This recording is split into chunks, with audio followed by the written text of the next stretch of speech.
Assalamualaikum warahmatullahi wabarakatuh. Kisah Nabi Yusuf dan Zulaikha merupakan kisah yang menarik untuk dibahas. Di dalam kisah tersebut, ada beberapa pembelajaran yang baik untuk kita ambil. Lantas, bagaimana kisah Nabi Yusuf dan Zulaikha tersebut? Kala itu Nabi Yusuf alaihissalam masih muda. Beliau digoda oleh istri kepala negara Mesir yang dalam Al-Quran disebut Imra'atul Aziz ataupun Zulaikha. Sebagai istri pejabat, Zulaikha tidak saja terhormat dan berharta, tetapi juga sangat cantik. Ia sanggup memberikan apa saja kepada Nabi Yusuf dengan segala kelebihan, kewenangan, dan fasilitas yang dimilikinya. Namun demikian, meskipun posisi Nabi Yusuf alaihissalam cukup lemah, karena statusnya sebagai pembantu rumah tangga bagi keluarga Zulaikha, beliau sanggup dan mampu menolak godaan-godaan dari sang majikan itu, hingga akhirnya selamat dari jebakan kemaksiatan, karena senantiasa ingat kepada Allah Subhanahu wa Ta'ala. Penolakan Nabi Yusuf atas ajakan Zulaikha untuk melakukan perzinaan tersebut diungkapkan oleh Zulaikha sebagaimana dapat kita temukan dalam Al-Quran surah Yusuf ayat 32. Dan sesungguhnya aku, yaitu Zulaikha, telah menggoda dia, yakni Yusuf, untuk aku tundukkan dirinya. Akan tetapi dia menolakku. Kisah penolakan Nabi Yusuf atas ajakan Zulaikha untuk berselingkuh dapat dijadikan pelajaran berharga dalam kehidupan sehari-hari.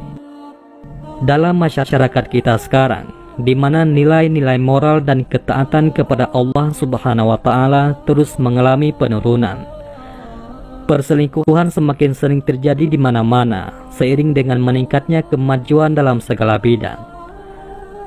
Terlebih sekarang di mana kemajuan teknologi memberikan kemudahan yang luar biasa kepada semua orang, maka kesadaran kita untuk selalu waspada terhadap godaan-godaan perselingkuhan harus terus ditingkatkan. Namun dalam kasus Nabi Yusuf dan Zulaikha tersebut, ajakan perselingkuhan barangkali tidak ada kaitannya dengan kemajuan teknologi. Ajakan itu lebih disebabkan karena mereka hidup dalam satu rumah, di mana kedudukan Zulaikha di rumah itu lebih tinggi, yakni sebagai istri majikan yang bernama Tuan Kitfir. Sebagai majikan, Zulaikha tentu sering berinteraksi dengan Nabi Yusuf dalam kehidupan sehari-hari di rumah itu. Zulaikha secara diam-diam jatuh hati pada Nabi Yusuf, dikarenakan kepribadian Nabi Yusuf yang sangat santun dan memiliki wajah yang sangat tampan. Ketika ada kesempatan untuk menggoda Nabi Yusuf, yakni ketika sang suami tak ada di rumah, Zulaikha benar-benar tidak mampu mengendalikan hawa nafsunya, lalu secara terbuka menggoda Nabi Yusuf alaihissalam. Beruntunglah dan selamatlah mereka berdua, karena Nabi Yusuf menolak untuk berzina. Untuk menghindari dari godaan-godaan perzinaan, Nabi Yusuf kemudian berdoa kepada Allah Subhanahu wa Ta'ala agar beliau dimasukkan ke dalam penjara, sebagaimana termaktub dalam surat Yusuf ayat 33. Wahai Tuhanku, penjara lebih aku sukai daripada memenuhi ajakan mereka kepadaku. Dan jika tidak engkau hindarkan daripadaku tipu daya mereka, tentu aku akan cenderung untuk memenuhi keinginan mereka. Dan tentulah aku termasuk orang-orang yang bodoh. Setelah berdoa seperti itu, Nabi Yusuf dipenjarakan atas perintah suami Zulaikha, meski beliau tidak bersalah. Dengan dimasukkannya Nabi Yusuf ke dalam penjara, maka terbentuklah opini publik bahwa dalam kasus percobaan perzinaan antara Zulaikha dan Nabi Yusuflah yang bersalah.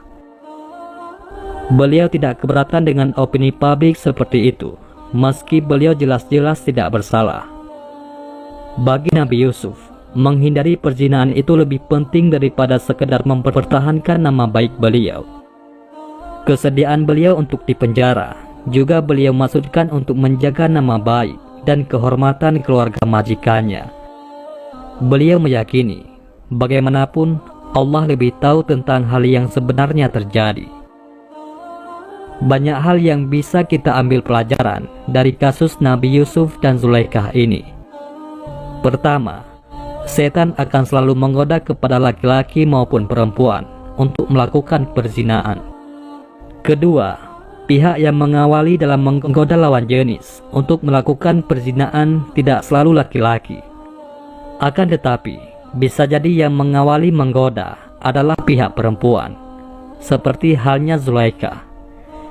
Dan yang ketiga, Allah Subhanahu wa Ta'ala akan memberikan pelindungan di hari kiamat kepada siapa saja yang menolak berzina. Maka siapapun, baik perempuan maupun laki-laki, yang menolak berzina, sebagaimana Nabi Yusuf dengan alasan takut kepada Allah, maka dia akan mendapat pelindungan dari Allah Subhanahu wa Ta'ala. Wallahu a'lam bishawab. Mudah-mudahan bermanfaat. Assalamualaikum warahmatullahi wabarakatuh.